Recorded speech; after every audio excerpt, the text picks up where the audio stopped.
পরিপূর্ণ জাতীয়করণের দাবিতে টানা ২১ দিনের মতো অবস্থান কর্মসূচি পালন করেছে ইবতেদায়ী মাদ্রাসার শিক্ষকরা। সরকারের ২৮ জানুয়ারির সিদ্ধান্ত দ্রুত সময়ের মধ্যে সিদ্ধান্ত বাস্তবায়ন করে পরিপত্র জারির দাবিও জানান আন্দোলনকারীরা।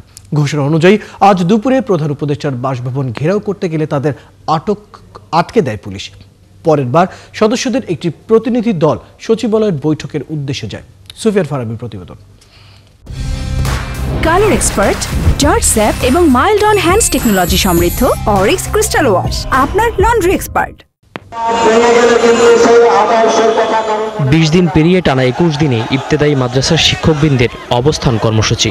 দাবি আদায়ে পূর্ব নির্ধারিত কর্মসূচির অংশ হিসেবে প্রধান উপদেষ্টার বাসভবন যমুনার দিকে যাত্রা শুরু করেন আন্দোলনকারী শিক্ষকরা। তবে প্রেস ক্লাব চত্বর থেকে ইবতেদায়ী শিক্ষকদের বের হতে দেয়নি পুলিশ। বারবার মানুষকে ধোঁকা দিয়ে বোকা বানিয়েছে, বারবার ঠকিয়েছে এই শিক্ষকদেরকে। কেন এরা কি দেশের মানুষ না? দেশের ইসলাম বিদ্বেষী শত্রুরা সেই ইবতেদায়ী মাদ্রাসার বেতনের ব্যবস্থা হতে দিচ্ছে না।